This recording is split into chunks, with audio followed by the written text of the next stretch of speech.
এই যে দৃশ্যটা তোমরা দেখছো, যেখানে দেখা যাচ্ছে জেনেলিয়া ডিসৌজা তিনি পেছনে ঘুরে কাঁদছেন এবং চোখের জলটা মুছছেন। ঠিক কেন? রিতেশ দেশমুখ এবং জেনেলিয়া তাদের একটা আপকামিং সিনেমা আসতে চলেছে, ও রাজা শিবাজি। আর সেই ছবিতে ইতিহাসের ছোঁয়া থাকবে সেটা বলাই বাহুল্য, কারণ শিবাজি মহারাজকে তুলে ধরা হবে সেই ছবির মাধ্যমে। তো তোমাদের মনে আছে যে সম্ভাজি মহারাজকে নিয়ে একটা সিনেমা ভিকি কৌশলকে নিয়ে বানানো হয়েছিল, ছবিটার নাম ছিল ছাভা। তো সেই সিনেমাটা কিন্তু ধুরন্ধরের মতন বক্স অফিস দিতে না পারলেও বেশ ভালো বক্স অফিস দিয়েছে। তো এরপরে রাজা শিবাজি ছবিতে রিতেশ দেশমুখ একদিকে যেমন পরিচালনার দায়িত্ব সামলেছেন, আবার শিবাজি মহারাজের ভূমিকায় অভিনয়ও করেছেন। মানে ভাবতে পারছো তোমরা যে রিতেশ দেশমুখকে কিন্তু বড় সড়ো একটা কামব্যাক করতে মানে তেমনভাবে দেখা যায়নি। কখনো সে অক্ষয় কুমারের সঙ্গে কমেডি সিনেমা, কখনো রোম্যান্টিক সিনেমা, কিন্তু সে বড় সড়োভাবে একটা কামব্যাক তার কাছ থেকে পাওয়া যাচ্ছিল না। তো নমস্কার, আমি সুপ্রিয় রয়েছি, আজকের এই সিনেমাটা নিয়ে আলোচনা করব। তোমাদের সঙ্গে আমি সুপ্রিয় রয়েছি, এবং আমাদের একটা রিকোয়েস্ট, তোমরা প্লিজ আমাদের ইউটিউব চ্যানেলটাকে সাবস্ক্রাইব করে দাও, ভিডিওটাকে একটা লাইক দাও, পুরো ভিডিওটা স্কিপ না করে তোমরা দেখো, তাহলে অনেক কিছু জানতে পারবে। তো এই যে রাজা শিবাজি ছবিটায় তোমাদের শুনে একটা কেমন ভালো লাগার বিষয় তৈরি হচ্ছে না, যেখানে রিতেশ দেশমুখ নিজেই পরিচালক, নিজেই সিনেমাটার নায়ক শিবাজি মহারাজের ভূমিকায়। তো জেনেলিয়া সে তার এখন টাইটেল দেশমুখ বলাই ভালো।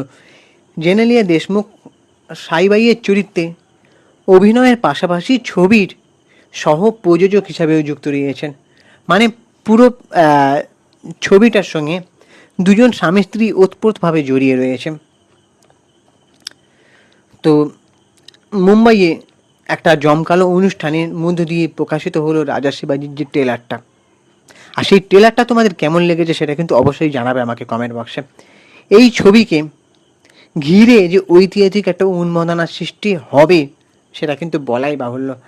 হয়তো এখন সেইভাবে সেই বাজনাটা বাজছে না, কিন্তু আস্তে আস্তে সেটা যখন মানুষের চোখের সামনে আসতে শুরু করবে, তখন হয়তো এই সিনেমাটা নিয়ে আলোচনার বিষয় আস্তে আস্তে তৈরি হবে বলে আমার মনে হয়।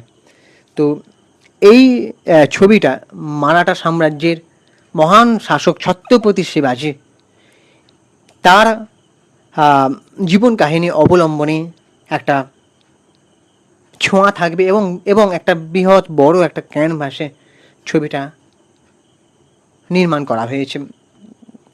তো এই ট্রেলার লঞ্চের যে অনুষ্ঠান, সেখানে তোমরা দেখতে পাচ্ছ যে আবেগ ঘন একটা মুহূর্ত, যখন অভিনেতা ও পরিচালক রিতেশ দেশমুখ বক্তব্য রাখছেন, তখন আবেগপ্লুত হয়ে পড়েন এবং তিনি ছবির টিমের প্রতি কৃতজ্ঞতা জানিয়ে বলেন যে তাদের সহযোগিতা ছাড়া এই প্রজেক্টটা কমপ্লিটই হতো না। পাশে থাকা তার স্ত্রী সহ প্রযোজক জেনেলিয়া দেশমুখকেও আবেগে ভেঙে পড়তে দেখা যায় এবং চোখের জল মুছতে দেখা যায় তার কথাবার্তা শুনে। অনুষ্ঠানে উপস্থিত সঞ্জয় দত্ত, তার চোখেও জল ধরা পড়ে। পরে রিতেশ তার এই দীর্ঘ যাত্রায় পাশে থাকার জন্য জেনেলিয়াকে, মানে তার স্ত্রীকে ধন্যবাদ জানান। ছবিতে শিবাজির মায়ের ভূমিকায় অভিনয় করা ভাগ্যশ্রী, সেই ভাগ্যশ্রী তোমরা যাকে দেখেছিলে সালমান খানের যে সিনেমাটার মাধ্যমে রাতারাতি স্টার বনে যাওয়া, সেই সিনেমার নায়িকা ভাগ্যশ্রী এই ছবিতে শিবাজির মায়ের ভূমিকায় অভিনয় করবেন। একটি মধুর স্মৃতির কথা ভাগ্যশ্রী তুলে ধরেন। তিনি জানান যে একদিন শুটিং চলাকালীন রিতেশ দেশমুখ যখন কাজে ব্যস্ত ছিলেন, তখন জেনেলিয়া নিজে হাতে তাকে খাবার খাইয়ে দেন। এই দৃশ্য দেখে তিনি সম্পর্কের গভীরতা অনুভব করেন এবং সেটিকে শিবাজি ও সাইবাইয়ের ভালোবাসার সঙ্গেও তুলনা করেন। তো রাজা শিবাজি ছবিতে রিতেশ দেশমুখ একদিকে যেমন পরিচালনায় তেমনি তিনি রাজা শিবাজির চরিত্রে অভিনয় করেছেন। আর ট্রেলারটা তোমরা দেখেছো, বেশ বেশ দেখে মনে হচ্ছে একটা বড় ক্যানভাসে তৈরি এবং বড় একটা বাজেট ঢালা হয়েছে ছবিটার মধ্যে। সেটা আর 5টা ছবির মতো যেরকম বড় স্কেলে বানানো ছবিগুলোর লিস্টের মধ্যে এই ছবিটাও পড়বে। তবে রিতেশ দেশমুখের এই যে কামব্যাকটা বড় সড়ো একটা ক্যানভাসে, এটা দর্শক মনে কতটা ছাপ ফেলতে পারবে সেটা এখন সময়ই বলবে। আর সেটা সময়ের অপেক্ষা করা ছাড়া আমাদের আর উপায় নেই।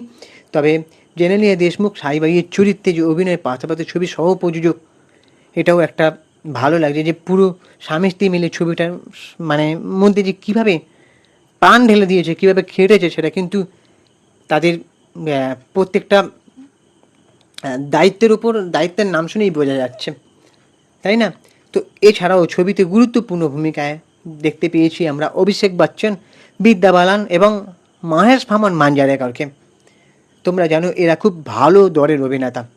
অভিষেক বচ্চন নায়ক হতে না পারলেও সে কিন্তু গুরুত্বপূর্ণ রোলে যথেষ্ট ফাটিয়ে অভিনয় করে দেবে। এই সিনেমাটাও তো তাই করবে।